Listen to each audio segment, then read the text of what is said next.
Welcome, listeners. Thanks for joining us for a special holiday edition of Elko Live, heading into the holiday and with friends here from California Trail Interpretive Center and, of course, the BLM Elko District. Clint Mothershed is our fire mitigation, education, and fire trespass investigator. He's a specialist with the Elko BLM.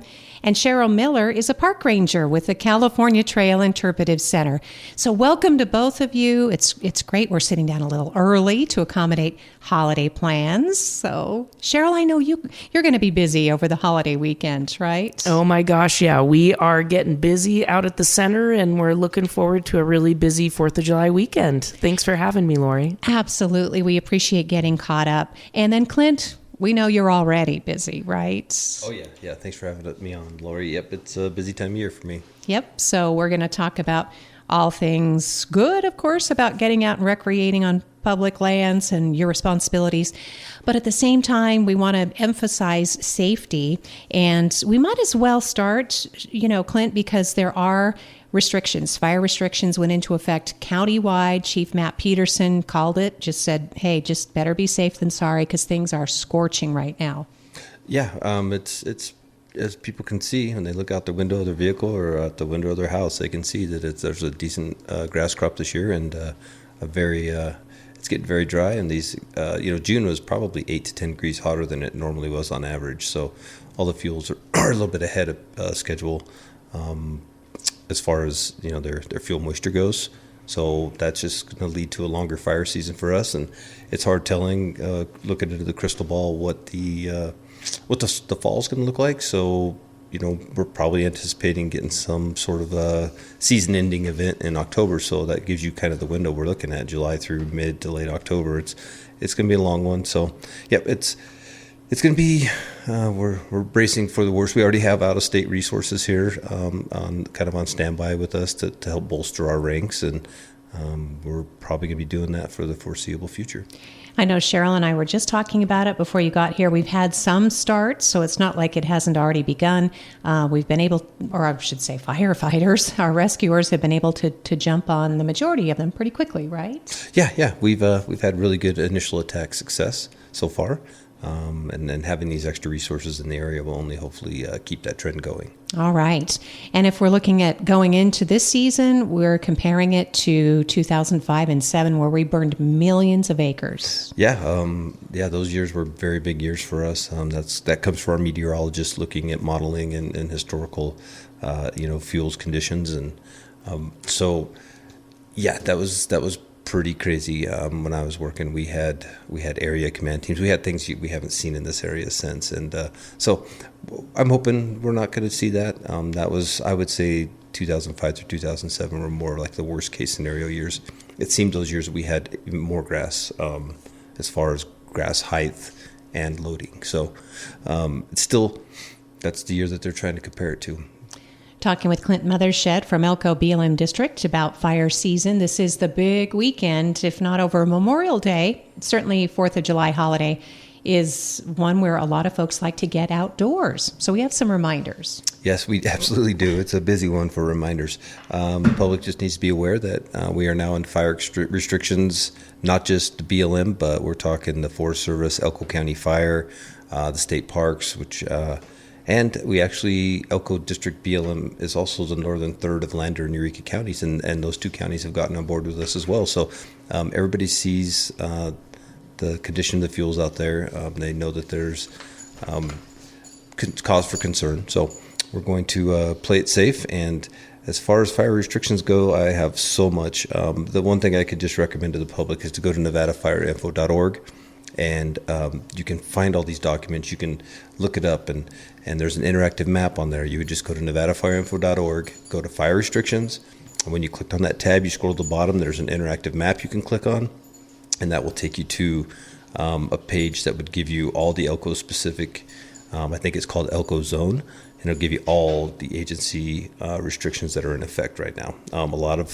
Everybody pretty much went into restrictions July 1st. And Winnemucca and Battle Mountain BLM districts did the same thing. So it's not just northeastern Nevada. It's pretty much all northern Nevada that's in fire restrictions. This Great Basin area, critical fire weather, all these things contribute. So we just need to really tamp down the human-caused fires, certainly. It's important to note that, as Clint's been describing, go to nevadafireinfo.org, find everything you need on camping fires, on, riding ATVs, OHVs, working outdoors, welding or grinding, but fireworks, we really want to emphasize that because there are still new people, and it's confusing because apparently there are some places you can buy fireworks. It is very confusing. In those places, you can buy fireworks are kind of sovereign lands.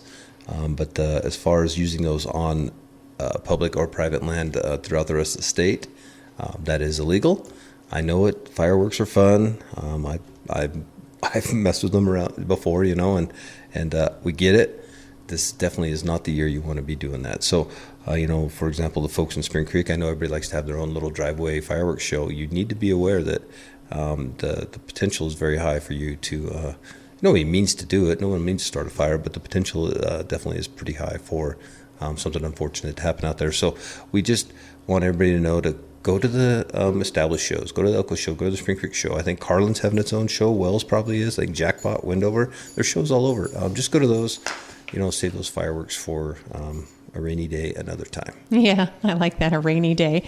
And even in city limits, Clint, I know that you mentioned Spring Creek, but our tree streets, our trees are dry, and some of them are actually dying, if not dead. And that's just waiting to go up in flames. Yeah. It's not just the wildlands and outside of the city limits. Yeah, things are greener in the city, but like you said, the trees are definitely getting stressed. These hot temperatures, that hot June, definitely didn't help them, and we're looking more at the conifers when we're talking about that. So, again, it's just best that people just don't do it. All right. So we talk about recreation, shooting sports. Again, you can find all these restrictions. They are detailed online. Campfires there, but there's no open burning. That is completely closed right now. But we want to talk about burn barrels because people often think, Clint, well, this is how I dispose of my trash. So obviously, let's talk burn barrels. Sure. So Elko County open burning is closed for this foreseeable future. Again, I think that it'll be mid to late October before that's everything's lifted. Every agency, I think we're all going to be waiting for that season-ending wedding event that we're like, okay, we're fine.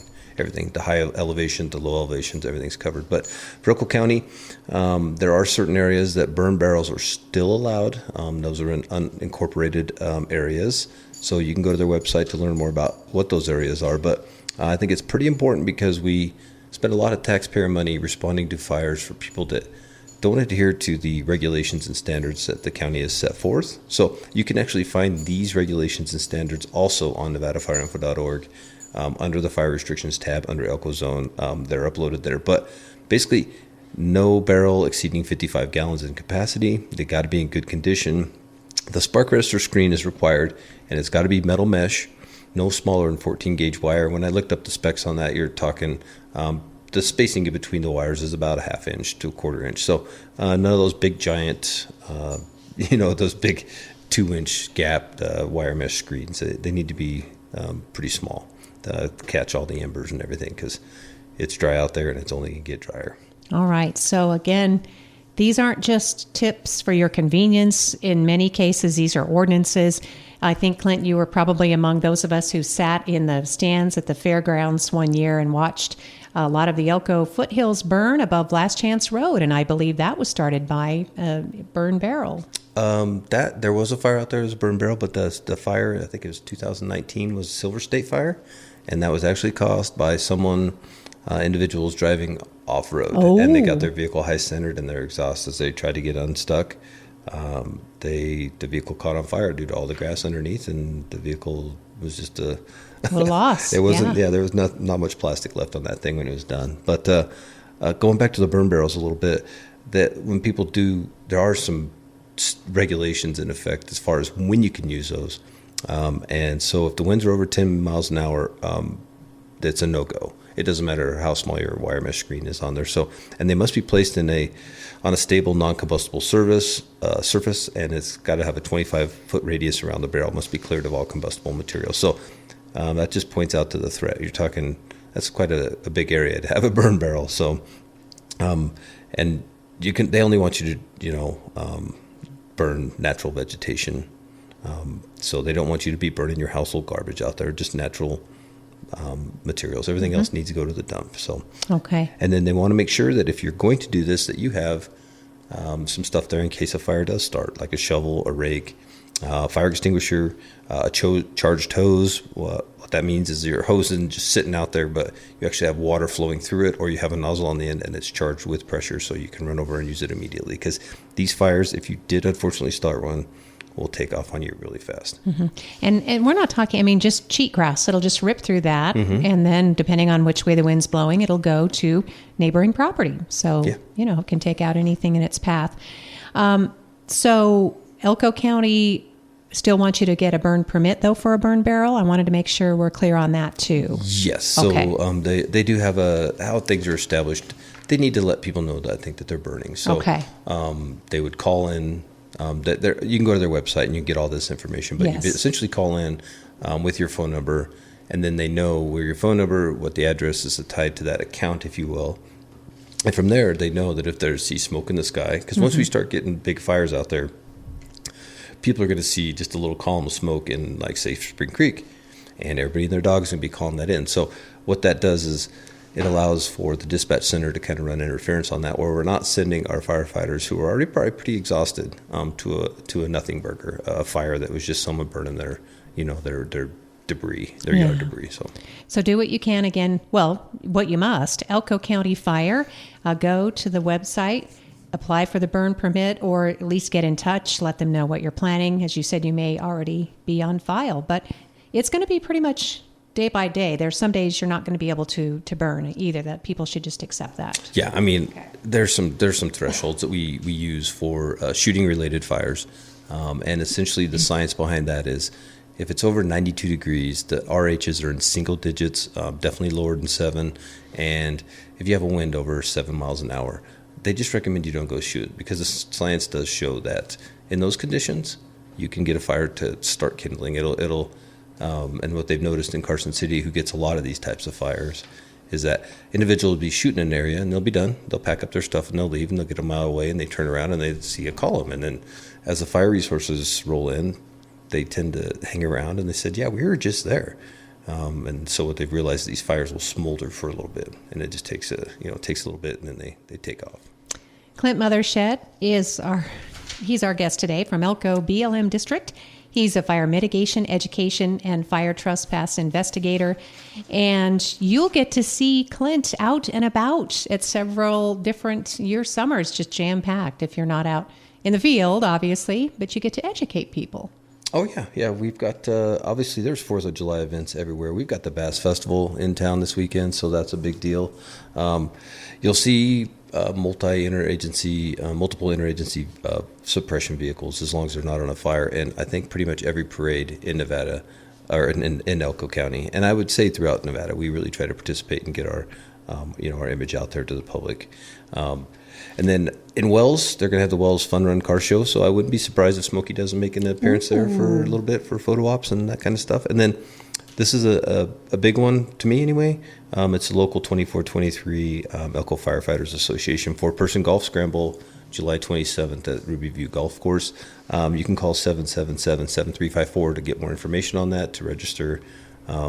It goes to the local firefighter union, and I think that group does some really good things with the funding, the proceeds. They have a burn fund, for example. They help people who've been displaced. Yeah, no different than some other, like the the Wildland Firefighter Foundation, and some other great larger organizations. Plus, we know the firefighters, just a great group of people, Clint. So we're a fun bunch. Well, you are a fun bunch. Yeah. So, all right. So that's all coming up this summer. And then we're going to switch over, talk to Cheryl. But Clint, anything that pops in your mind, we'll just jump right back in with you. Does that work for you? Yeah, that's Cheryl. I hope we got to everything. So well, we got to most of it. Definitely I don't need to steal the limelight. Cheryl definitely can have her. We're just doing about half and half. So I mean, that's the thing. It's a weekend for camping, getting outdoors, Cheryl, but it's also a big weekend where people have family and friends in town for various events, and there's always something going on at the Trail Center to invite them to. Absolutely. It's always a good time out at the Trail Center, whether we have programs going or not. We always have our scavenger hunts. We have our junior ranger books. We have a beautiful hiking trail, lots of interactive exhibits. So a great place to bring friends and family, even if you've already been out. And admission remains free, and you do have those fun summer hours. That's right. So admission remains free, and we are open Wednesday through Sunday. We're keeping those winter hours, bringing them over to summer so that we can keep our programming up. Our goal is to have one program every single weekend, whether it's a partner or us putting it on. And so far, we've been able to meet that goal. Oh, great, Cheryl. And obviously, the Trail Center participates and collaborates with numerous groups, whether it's Nevada Outdoor School, some of the other, I know AmeriCorps has also been out at the Trail Center, but it just wouldn't happen without the volunteers and the other partners. Oh, yeah. We have so many wonderful partners and volunteers that come out. In fact, we've got University of Nevada, Reno, and their 4-H group coming out. We have Nevada Outdoor School. We just had a wonderful little Cub Scout group out, which was wonderful. And we have signed up about 3 new volunteers in the last month or two, which has been incredible. We need our volunteers to not only help us out with projects, but also to bring in new ideas, bring in fresh eyes, and give us new energy. So if you're looking for something to do this summer, this fall, we'd love to hear from you. Well, and speaking of, I don't know if you ended up with a head count, but trail days, did you want to give us like a rundown on that? I think you're still recovering. Oh, we are, definitely. Lots of naps after trail days. But it was a wonderful event. We had, about 630 people come out over 2 days, which is a lot for us. That's a lot of people in 2 days. We had wonderful reenactors. We had wonderful programs. Sagebrush Sam was a hit. Her stories were amazing. Her horse was so cute, so fun to interact with. Everyone got photos. Her dog was so cute, Juniper, and it was just a wonderful weekend. I think a lot of people had fun, and hopefully a lot of people gained a new, interest or learned the value of history, and hopefully will carry that in their hearts throughout the year. Well, Cheryl, and that's a wonderful observation. I mean, our Trail Center is not just about the history, but it is about applying that history to contemporary lifestyles, and then also considering other viewpoints like the First Peoples, the Native American. Absolutely. So we talk about the pioneer experience, but it wasn't just the Euro-American settlers that were included in that whole interesting history. We have Chinese American people, Native American people, just all kinds of folks, men and women that were walking the trail mostly and trying to get a better life, which is, we might think that was a relic of the past, but today we're still looking for a better life. We're still looking to improve things for our families. And so I think it's a message that rings true even today. Cheryl Miller is California Trail Interpretive Center park ranger and helping to organize and coordinate all this amazing summer fun, both indoors and out at the Trail Center, which is just 8 miles west of Elko. You take the Hunter exit, lots of parking, you accommodate RVs. It's just the perfect summer hotspot. And it's also nice to have these conversations to let our local leaders know how important the center is to you and your family, whether you've only been a couple times or it's a regular for you every weekend. Now with school being out on Fridays, you offer Friday programs for kids during the school year? We do. We've got programs every weekend, either Friday, Saturday, or Sunday. And speaking of programs, this Saturday, July 5th, we have one of our most popular programs, which is Pioneer Ice Cream. So come on out. Make sure you sign up. But come on out. It's going to be at 1 p.m. Again, Saturday, July 5th. We're going to be making Pioneer ice cream with hand crank ice cream machines. So you'll have to put a little elbow grease into it. So bring your kids. That's what the kids are good for. And everyone will be able to enjoy a little bit of ice cream and also an appreciation for how pioneers also enjoyed this fun summer treat. Oh, that's great, Cheryl. That's this coming Saturday, July 5th. So just when you think the fun is winding down from the 4th, you can head to California Trail Interpretive Center. And then you're also always updating the exhibits, working on freshening things up or even exploring new opportunities at the Trail Center. Yes. In fact, it's so wonderful that Clint is here today because we have been working on a project for probably more than a year. and it just came to fruition in the lobby at the center. I'm calling it the Fire Information Station. So Clint has provided all of these wonderful materials, talking about fire restrictions, how to be safe when you do have a fire, how to be safe with equipment. Also, we got some, Smokey Bear bookmarks, things like that. And so that's going to live out in the lobby all summer at the Trail Center so that everyone coming through will be able to educate themselves about what our latest fire restrictions are, because we get a lot of people that come through that are camping. And so we want to make sure that they're up to date and not putting themselves in danger. Maybe they come from another area. Maybe they're not familiar with the sagebrush or what their UTVs might do in that tall, dry grass. So we're trying to help get that message out to everyone that comes through the center. That is super smart. And again, just another example of a great collaboration of our Trail Center. Well, we know once summer starts to wind down, and we're not urging that, by the way, we're not saying, but you'll have other programs and opportunities, on the way. You have art exhibits, for example, and visiting artists who come to the Trail Center. We do. Right now, we have the Oahe School student art exhibit that's up. And there are some beautiful pieces in there, both paintings and pottery. We'd love to have you come out and check that out. And on Saturday, July 12th at 11 a.m., we are going to be hosting the very popular Bows and Throws. So on Saturday, July 12th at 11 a.m., it's going to be axe and knife throwing. So all of you that really want to go out there and throw sharp objects, come on out. We'll help you out in that respect. 11 a.m., Saturday, July 12th. Come on out. We'll be throwing sharp things for about an hour. So bring out your family. And remember, you need to be 8 years or older to throw these axes and knives out at our target throwing area out at the center. Well, it's always good to have a goal. So if you're 7 going on 8, then you can look forward to the day when you too can throw an axe or a knife at the California Trail Center. Cheryl, thanks for always inspiring us with these great opportunities at our center. That belongs to us. We find out more and more about how, places like this really help drive the local economy. And that's going to be more important than ever as we want to entice visitors to come.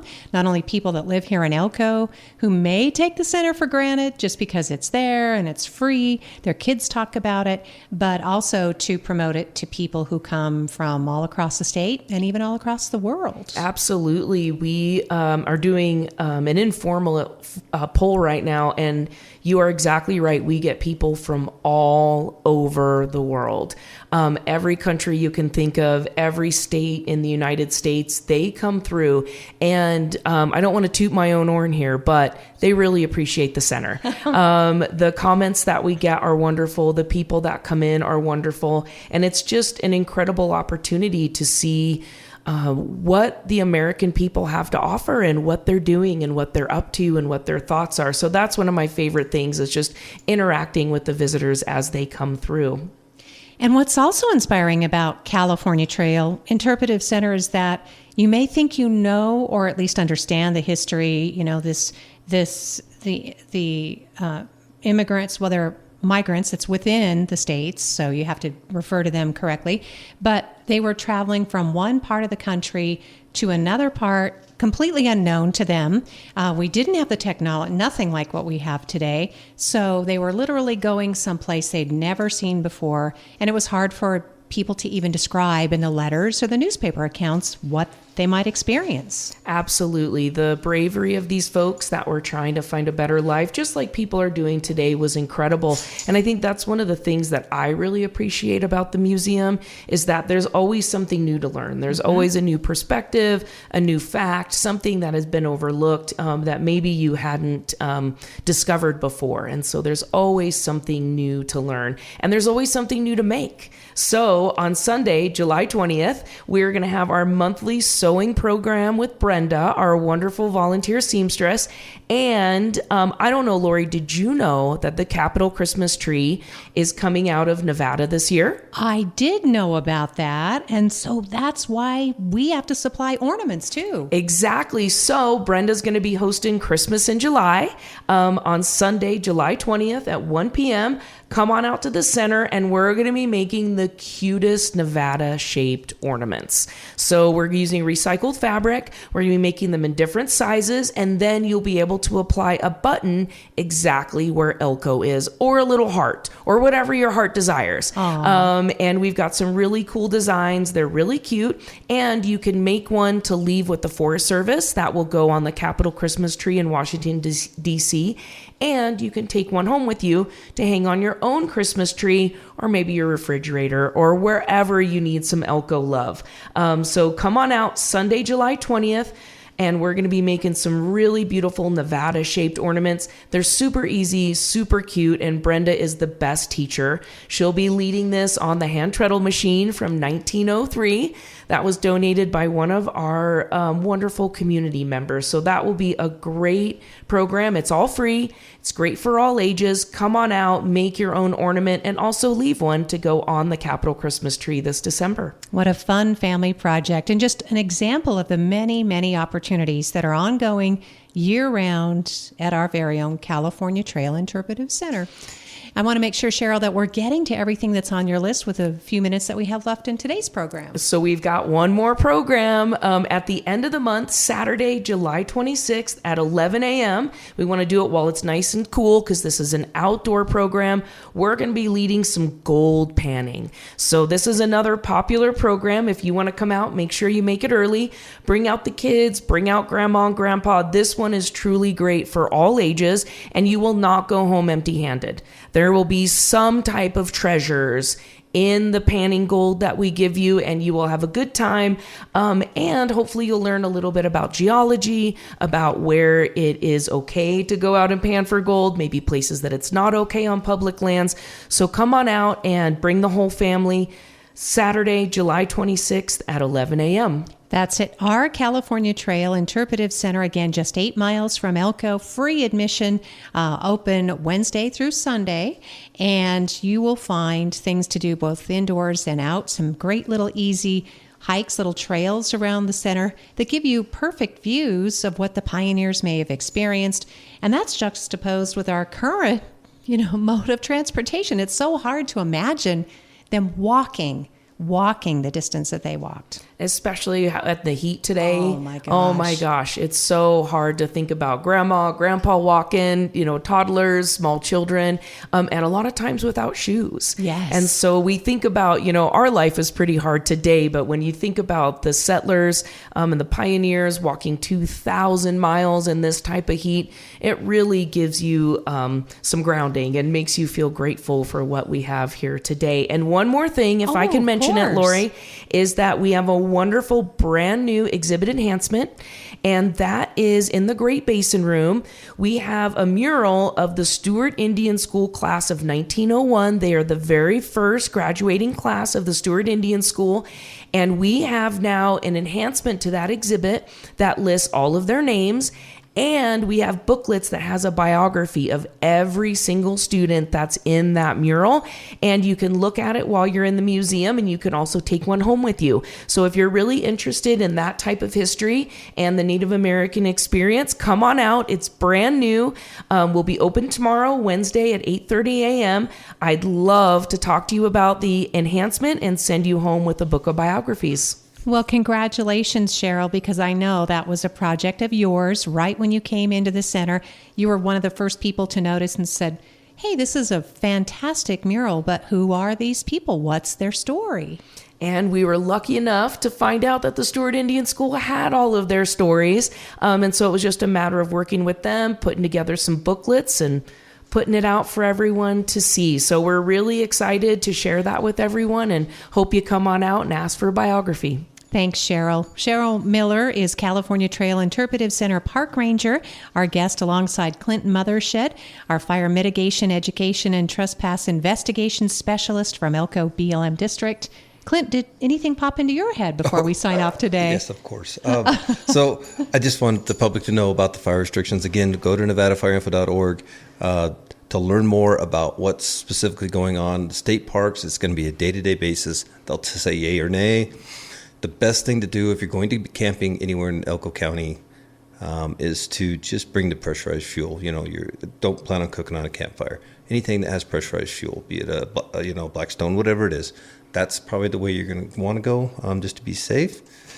And then I'm going to summarize all the BLM stuff really quick. There's 8 things, but the camping fires, you can have them, but they're only in established fee-paying sites, and that's also for the Forest Service. So if you have to pay to camp there, that means it's been maintained, manicured, and you can have a fire. They will probably have caveats as far as if the wind speeds go too high. They'll say probably not a good idea. If you got to smoke, do it in a vehicle or an area devoid of vegetation. And any of your vehicles, motorized vehicles, anything, UTVs, just stay on roads and established trails. Don't try to make your own. I've seen it too many times where the people drive off-road and they start a fire. There's several mechanisms that actually happens. If you got to do hot work, that means welding, metal grinding, operating, acetylene torch, anything like that with open flame, you have to be extremely careful. I know that sometimes vehicles break down and you need to do it, but you have to be super careful. And then we're talking fireworks. We already covered that. That's just a no-go. Explosives, explosive materials, including binary exploding targets. So anything binary means you have to mix 2 things together. Shake it up, you shoot it, it goes boom, it's awesome. That's a no-go. Don't shoot a gun, a weapon with tracer, incendiary, or steel component ammunition. The science behind that is that they can start fires in the right conditions, which I mentioned earlier in the show. And if you're going to be driving off-road, like a motorcycle or whatever, some people get modified exhausts, and they basically allow the engine to breathe better, but they take out, part of it is they take out the screen that captures all the carbon particles. So please make sure your equipment's running and you have that screen, you have an approved exhaust on there. And then outside of that, again, everybody can find all this information, nevadafirenettinfo.org. You can find out about restrictions wherever you want to go camping. But then shout out to Elko High School Class of 95, 30-year class reunion this week. People are going to be rolling in town with their rolling coolers or Bota bags, probably some extra electrolytes, and their CPAPs. But there's going to be a good time for people to see each other, haven't seen each other for a while. So I'm looking forward to that. What fun. Of course, for the National Basque Festival, as well as 4th of July festivities, it just doesn't get any happier than Elko, Nevada this weekend. So, Clint, thank you. We appreciate hearing these fire tips and much more from you. And we really appreciate the work that you and the crews and the entire division and all your collaborators do to keep us safe. Yeah, thank it's you. a lot of work, but they do a great job. Thanks. Well, and you do too. And Cheryl, thank you so much for keeping us entertained and educated, sneaking in those educational opportunities every time we can have fun, right? So thank you. Always a pleasure, Lori. Thank you so much for having me on. And thank you, listeners, for joining us